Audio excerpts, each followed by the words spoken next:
Hello everybody, how you doing today? My name is Nick and welcome to my channel. Today I'm going to be watching Avatar Season 1, Episode 20. After Episode 19, I already talked a lot at the end of Episode 19, but a couple things I will just mention real quick before Episode 20. I really am hoping once again Sokka and the princess get together. I thought it was very emotional with him having to realize he cannot be with her, or her telling him in the beginning of the episode that she can't be with him, she's already engaged to someone else. I thought that was pretty heartbreaking, and I'm also just very curious to see how this first season ends. Anticipating that this is going to resolve some things, but also leave kind of a cliffhanger for Season 2.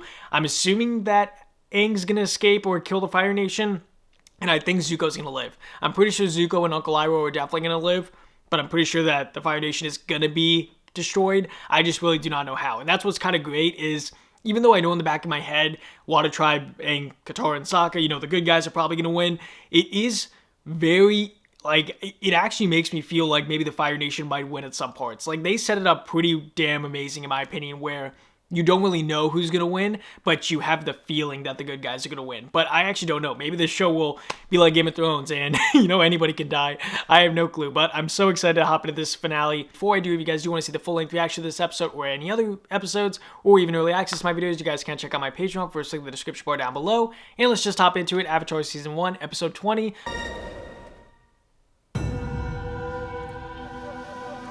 Here we go. Finale. I'm so excited. I can't believe I lost him. You did It's okay, Katara. You really did try a lot. everything we can to get him back. Zuko can't have gotten far. We'll find him. This scenery is honestly incredible. I love it so much.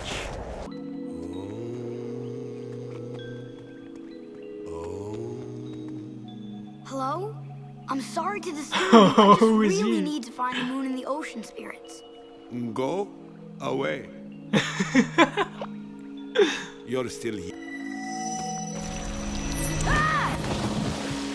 Hello, Aang. Oh, there's Roku. There he is. Holy crap. Oh my god. Shelter. Roku, the Water Tribe is under attack. There is only one spirit I know of who is old enough. The spirit's name is Ko, but he is very dangerous. They call him the Face Stealer. You must be very careful to show no emotion at all. That's gonna be hard for Aang. He makes so many emotional faces. Even now. How is he gonna keep a straight face? No, you're gonna find them. You're gonna find them. You're like my sister. Everything always came easy to her. She's a fire-bending prodigy, and everyone adores her. I've always had to struggle and fight, and that's made me strong. It's made me who I am. What an amazing speech by him. What an amazing moment. One of those. They just go flying. There's so many of them. I thought the Water Nation would take out a lot more of them. Defeat the Water Tribe before the full moon rises. They will be undefeatable. Remove the moon. How? Admiral Choi! I discovered a hidden library, underground, in fact. I tore through scroll after scroll. One of them contained a detailed illustration and the words moon and ocean. I knew then that these spirits could be found and killed. Yes, I know you fear the spirits, Iroh. He's so...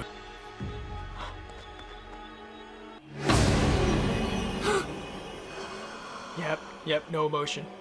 Show no fear. Show no emotion at all. That was pretty terrifying. The monkey just has no face. That's why he's the face stealer. Ko.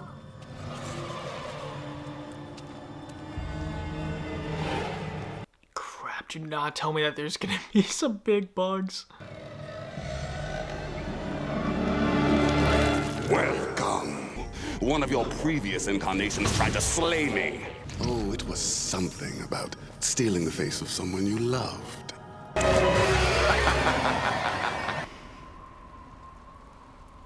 Guess we'll be here a while. I'm not worried they'll get away in the blizzard.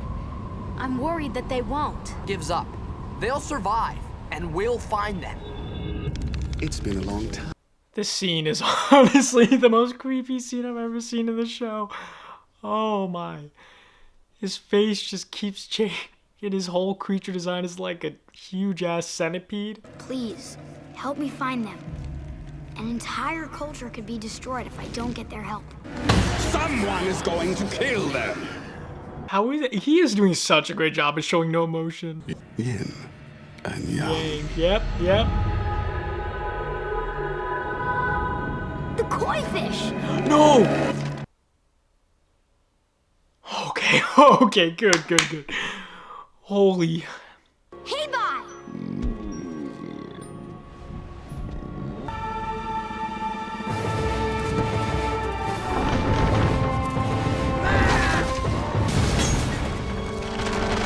Oh, he's such, yeah, he's a water bastard. Woo! Holy crap, that's awesome.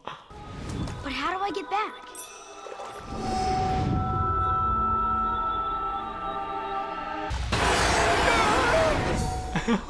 Oh, what? Momo! Where's my body?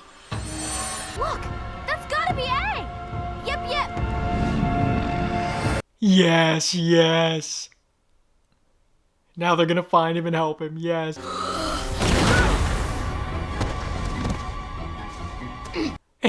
No, Aang, no. Won't be enough to escape. Appa! Whoa! Here for a rematch? Trust me, Zuko. It's not gonna be much of a match. Yes, yes, rematch. Woo! Oh, she got him that fast. If we leave him, he'll die. Yeah, this makes a lot of sense. I love it. I love it. They do care about each other, but they do hate each other.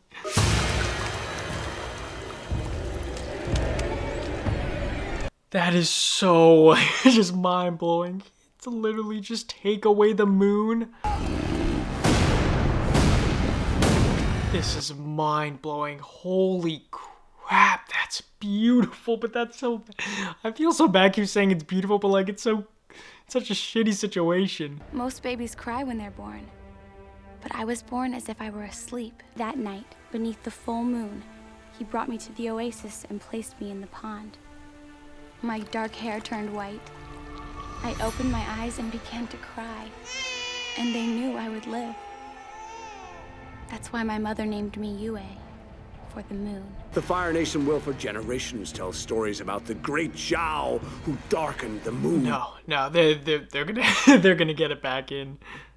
They're gonna get the moon back. Get it off! Yes, Momo, yes. Oh. Zhao! Don't! It's my destiny to destroy the moon and the water tribe. I'm no traitor, Zhao. The Fire Nation needs the moon too. We all depend on the balance. I'll unleash on you tenfold. Let it go now! Uncle Iroh.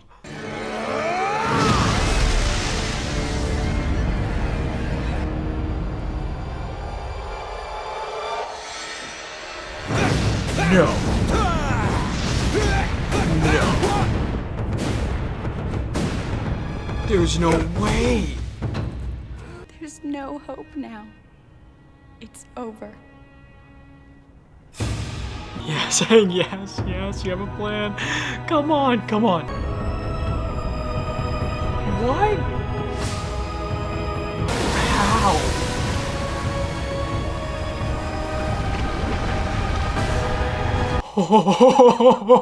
Oh my. Oh. The only thing I could think when he did that was like in Power Rangers when they would all come together into one giant monster or transform or whatever, but he just transformed himself into... Yes, Zuko, yes. You tried to have me killed! You freed the Avatar. I had no choice. Come on, Zuko, come on, come on. It gave me life. Maybe I can give it back. No! You don't have to do that. It's my duty, Sokka. I won't let you. Your father told me to protect you. I have to do this. She's gone. She's gone.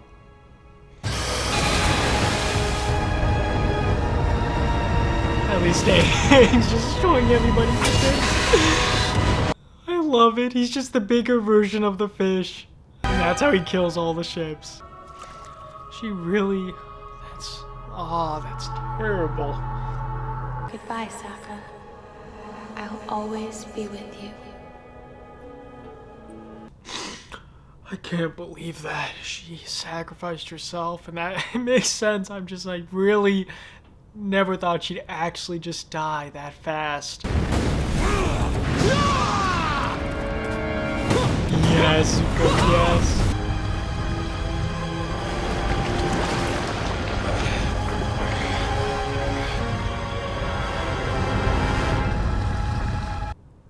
Okay, if you don't want to, sure, your choice.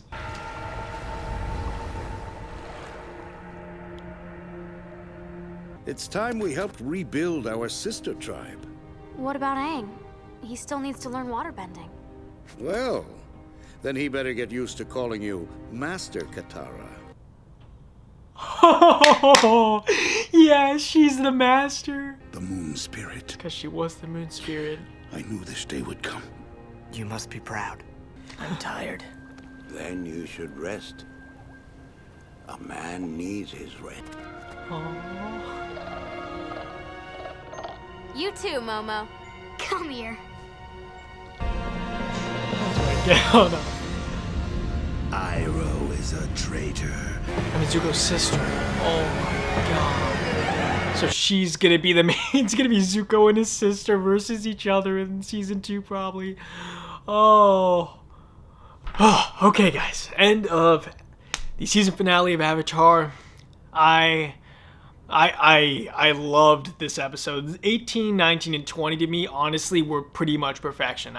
These past 3 episodes, I have loved so much, and it was so intense in this episode. Like, Zuko versus Admiral Zhao was perfect. I not even think about it, but like, Zuko probably is the best one to take on Admiral Zhao, because Admiral Zhao did try to have Zuko killed. And also the fact that the daughter, the princess, was actually the moon spirit, and she was born because of the powers of the moon spirit, so she was able to give that life back and give the moon back. That was so tragic. That was so unexpected for me. I thought maybe she was gonna use her powers to bring back the moon, but she actually sacrificed herself to bring back the moon, and that goodbye to Sokka was honestly just heartbreaking. I was crying in that, because honestly, like, that is just so emotional. The fact that they gave her backstory and they just got rid of her, and that's also pretty amazing, because it really does make you feel like this show is like a kid Game of Thrones, where it's not even really a kid show anymore to me as much, but like, it is like Game of Thrones in the fact that they will develop these characters and then just get rid of them, and that is mind-blowing to me. And also, at the end, there was Zuko's sister introduction. That was amazing. I now know that probably book 2 is going to be focused on her. And probably my favorite moment of the entire episode, honestly, was at the end when Aang was going to call Katara master, because Katara is going to teach Aang and she's going to be the master of him. I thought that was such a great role reversal, especially since in the earlier episodes, she was struggling because Aang was able to capture everything and learn everything so easily. She felt like, you know, she's been practicing all this time, and then Aang can just do what she can do in 5 minutes, but now she's actually the master and she's going to train him. That is incredible. Her waterbending in these past 2 episodes have gone seriously so much more high level. Like, some of the moves she used were just so incredible and so visually pleasing for me to see. Also, in terms of the visuals, when he took away the moon and he was all red, like, that was incredible to look at. And then also just when it turned to black and white at the end, after when right before she sacrificed herself, and the color scheme they used in this episode was honestly just so incredible. The fact they went from like that huge red background to then black and white, and then when the moon appears, it's all blue again. But also, yeah, the probably one of the biggest moments to lots of people was, you know, Avatar meeting the Faceless Man, and also Avatar becoming the actual water spirit and becoming that huge monster labeled after the fish that died. I thought that was incredible. Him as the monster, it was like Transformers for me when like when they control that huge robot and Aang's just like moving and he's wiping out ships left and right. So that's how Aang was able to destroy all the ships, is because he had the big monster, the big blue spirit water monster. But I loved that. But honestly, like seriously, this episode had nothing I could criticize about. I think this was like a perfect episode for me. Almost everything lined up, and the fact that this was the finale for season 1, like lots of you guys are probably right. Season 2 and 3 probably just get better than this one. Oh yeah, also Uncle Iroh standing up to Admiral Zhao at that moment when he was telling him like, you know, you can't take away the moon. It impacts everyone, not just the water tribe. And that is true. You know, you taking away one of those is going to impact everybody, you know, no matter what, Fire Nation, Waterbender, Earthbender, it does not matter. But Uncle Iroh's like big kind of moment where he just like snapped at Admiral Zhao was perfect. I loved it. Probably my favorite Uncle Iroh moment so far. And also the fact that Zuko and Aang, you know, they do have that relationship where they do hate each other, but they also care about each other. So I love the fact that even though Zuko was beaten by Katara in the beginning of the episode when they had their rematch duel, I loved how Aang took him in. So I love their relationship. This show's honestly, I'm just so excited for season 2. But yeah, in terms of anything best for this season, the best visual seriously by far was this episode. Like the visuals, I cannot stress that enough. They really made me just feel so much more into the world, and also I'm appreciating it so much more. Just the small things they do, and these moments are just like hyping me up even more because I feel like I'm getting so much more invested, especially with that faceless man scene. That was like a pretty terrifying scene for me, like his centipede looking guy just walking all around, and Aang having to show no emotions when he's the most emotional character in the show. Maybe Sokka's a little bit more, but he's definitely one of the more emotional characters in the show. So for him to have to show no emotions was also just, it was very intense. This episode was intense. It was amazing. It was heartbreaking. So I'm just so excited for season 2. Hopefully you guys enjoy these reactions to season 1. I am going to be taking like 3 days off before starting season 2. So you guys will see season 2 later on this week on Patreon, and then later on, like late in the week, you guys will see it on YouTube. So hopefully you guys enjoyed this reaction, and I'll see you guys in season 2.